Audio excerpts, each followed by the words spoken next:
या इस हुकूमत के लिए आगे चलना इंतहाई मुश्किल हो जाएगा। इनके लब्बैक को क्लियर पता था कि ये हुकूमत इस मुआहदे के ऊपर अमल करने वाली नहीं है। इमरान खान साहब और शेख रशीद की अदम मौजूदगी ने बहुत सारे सवाल खड़े कर दिए। ये हुकूमत मजबूर हो गई कि उनके साथ मुआहदा करना पड़ा। बिस्मिल्लाहिर्रहमानिर्रहीम, अस्सलाम वालेकुम दोस्तों। आज पार्लियामेंट में जो बहस होनी थी उसमें इमरान खान साहब और शेख रशीद साहब की अदम मौजूदगी ने बहुत सारे सवाल खड़े कर दिए। बहुत तरह तरह की बातें हो रही हैं कि ये दोनों आदमियों ने शिरकत क्यों नहीं की। बहुत मेन इशू था। इससे बढ़कर और दुनिया का कोई ज़रूरी काम नहीं हो सकता है कि वो काम ज़्यादा ज़रूरी था कि वो पार्लियामेंट में नहीं आए। हालांकि जहां नामूस रिसालत और ख़त्म नबूवत के हवाले से जिसकी वजह से लास्ट 4-5 दिनों से हालात बहुत कशीदा थे, लेकिन इमरान खान साहब और शेख रशीद की अदम मौजूदगी ने बहुत सारे सवाल खड़े कर दिए। तो दोस्तों, बहुत सारे आदमी ये जानना चाहते हैं कि करारदाद तो जमा हो गई, लेकिन क्या ये हुकूमत इसमें संजीदा है या नहीं है।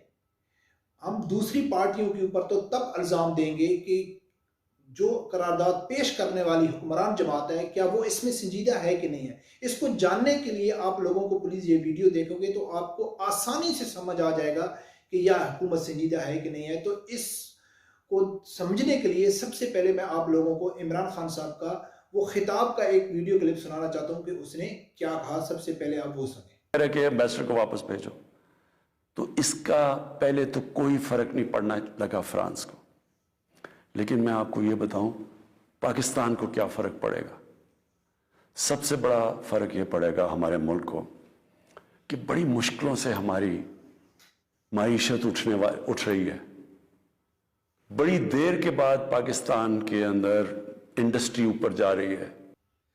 तो दोस्तों, आप लोगों ने सुना है कि इमरान खान साहब ने अपने खिताब में 2 दिन पहले वाज़े फरमा दिया है कि भाई हम फ्रांसीसी सफ़ीर को नहीं निकाल सकते क्योंकि उनको नुकसान कोई नहीं है, हमको ज़्यादा नुकसान है क्योंकि हमारी मईशत मजबूत हो रही है।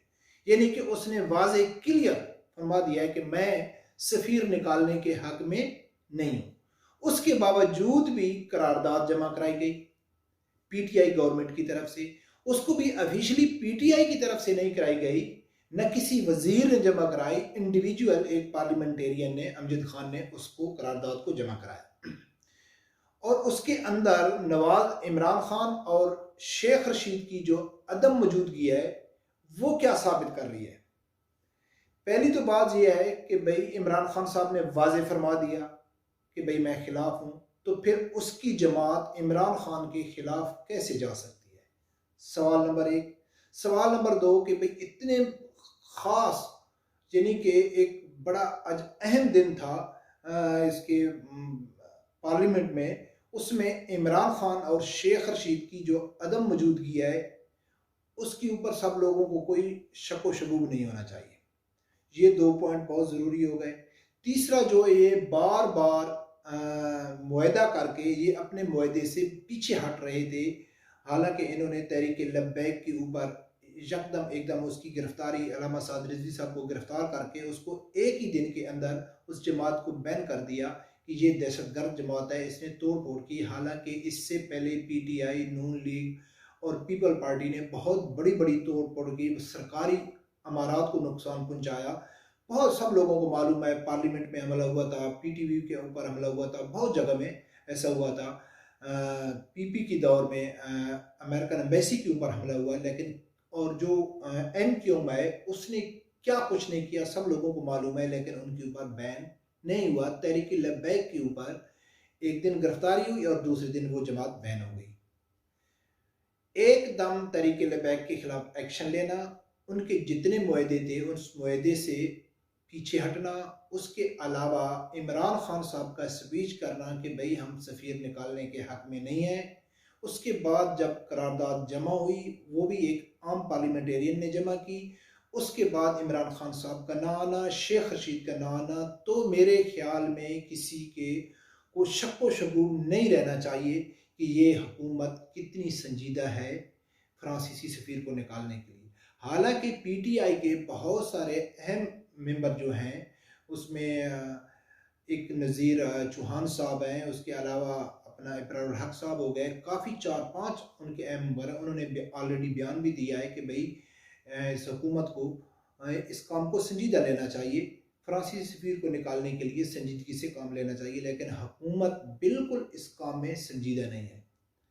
तो दोस्तों अब सवाल ये पैदा होता है कि जब हुक्मरान जमात ने बार बार धोखा कर रही है, उस धोखे के बावजूद जब हुकूमत ने देखा है कि भाई हम तो मजबूर हो गए हैं, पाकिस्तान के हालात ज़्यादा संजीदा हो गए, आप लोग इस चीज़ से अंदाज़ा करो कि कोई भी हुक्मरान जमात के ख़िलाफ़ जब कोई एहतजाज होता है, कोई एक मजहबी जमात है या सियासी जमात है वो एहतजाज करती है, तो बहुत सारी अपोजिशन जमातें कुछ तो एहतजाज वालों के साथ खड़ी हो जाती हैं।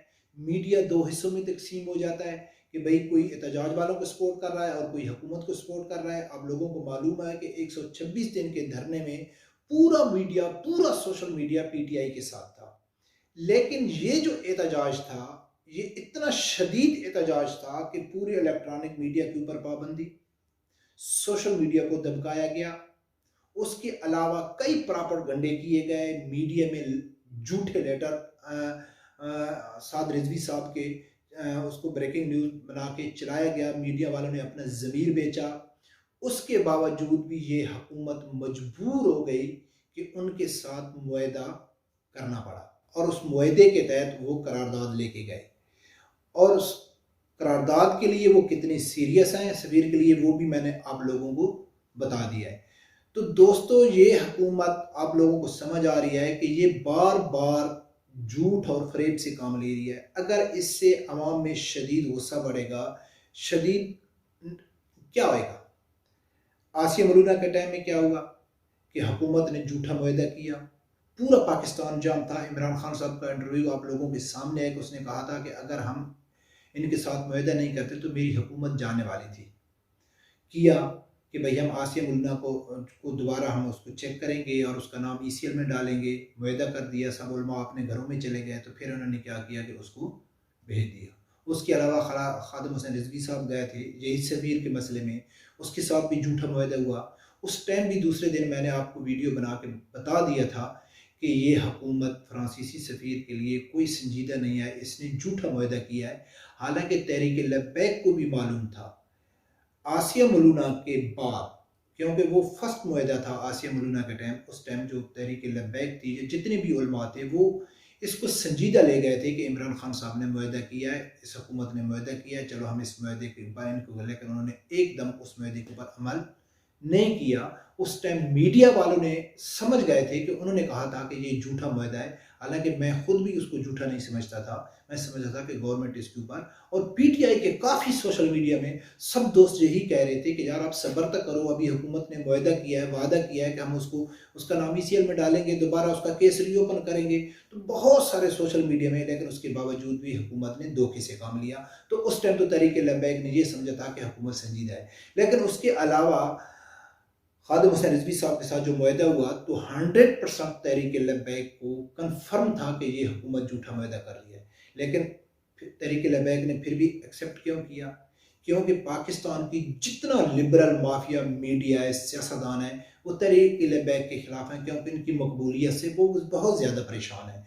तो वो तहरीक लब्बैक नहीं चाहती थी कि हम अपने मुखालफिन को मज़ीद कोई ऐसे मौका दें कि वो हमारे खिलाफ मज़ीद हों कि भाई यार ये तो गवर्नमेंट की बात भी नहीं मानते, यार ये तो इनका अपने कानून है, इनको कानून का कुछ पता भी नहीं है, ये सियासी जमात तो बन गई है लेकिन हुकूमत के साथ ये मुआहदा भी नहीं करना चाहते। उसके बावजूद खादिम हुसैन रिजवी साहब ने मुआहदा किया। उसके बाद जब साद रिजवी साहब के साथ दोबारा जो मुआहदा है उसको 2 महीने की मुद्दत बढ़ाई गई, तो भी उस टाइम तहरीक लब्बैक को क्लियर पता था कि ये हुकूमत इस मुआहदे के ऊपर अमल करने वाली नहीं है। लेकिन फिर भी तहरीक लब्बैक ने हुकूमत के साथ मुआहदा किया। क्यों? इसलिए कि एक तो बहुत रिक्वेस्ट कर रही थी गवर्नमेंट, बार बार मिन्नत समाजत कर रही थी कि भाई FATF का इजलास आ रहा है, आप लोगों को हमको 2 महीने टाइम देना चाहिए।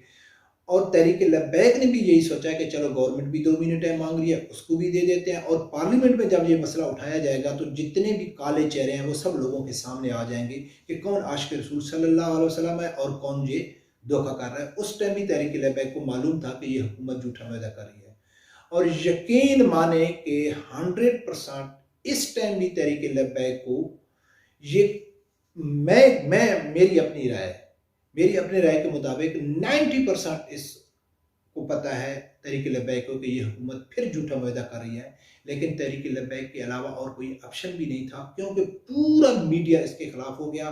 दूसरे दिन उसको कलअदम करार दे दिया गया, पूरे इंटरनेशनल में ये खबर चली गई कि ये कलअदम तंजीम है। उसके अलावा इन लोगों ने झूठी खबरें चलाई, बहुत सारे मुजाहिरीन को शहीद किया। बिल्कुल मैं मानता हूँ कि पुलिस वालों के ऊपर भी काफ़ी जगह में तशद्दुद हुआ, पुलिस वाले भी शहीद हुए, लेकिन जो तशद्दुद मुजाहिरीन के ऊपर हुआ वो न किसी मीडिया में दिखाया, सोशल मीडिया को धमकाया गया। तो दोस्तों ये हालात, अल्लाह करे हम तो ये दुआ ही कर सकते हैं और मशवरा भी दे सकते हैं कि इस हुकूमत होश के नाखन ले, इस मसले को संजीदा ले। वो नहीं समझ रही है कि वो समझते हैं कि भाई ये आम कोई सियासी एहतजाज है। ये सियासी एहतजाज नहीं है, ये सियासी मसला नहीं है, क्योंकि ये जान देने से भी कोई ग्रेज नहीं करेगा। लेकिन ये हुकूमत बार बार गलती कर रही है। क्या कहते हैं कि 2-3 बार तो अल्लाह की ज़ात भी गलती माफ़ कर देता है। इन्होंने ये 3 बार इन्होंने मुआहदे से पीछे हटे, अभी चौथी बार अगर वे दोबारा भी पीछे हटे तो फिर यकीनन पाकिस्तान के जो हालात हैं या इस हुकूमत के लिए आगे चलना इंतहाई मुश्किल हो जाएगा। कि रब परवरदिगार देख रहा है, वो नीयतों के हाल जानता है कि किसकी नीयत ठीक है और किसकी नीयत ठीक नहीं है। तो दोस्तों मेरे तज़िये के मुताबिक मैं जिस नीयत पे पहुंचा हूं, तो इसका हल कुछ भी नहीं निकलेगा। इसी तरह 1-2 दिन बहस होगी और ये बात पीछे चली जाएगी। फिर दूसरी जो खबरें हैं वो आना शुरू हो जाएंगी। फिर आगे देखते हैं क्या होता है।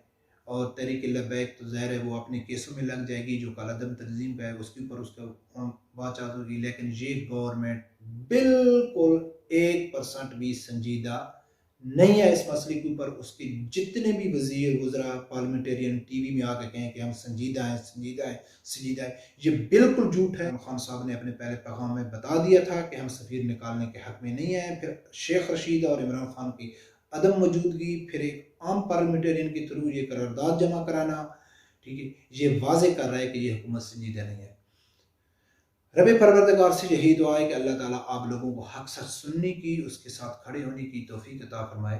अल्लाह हाफ़िज़।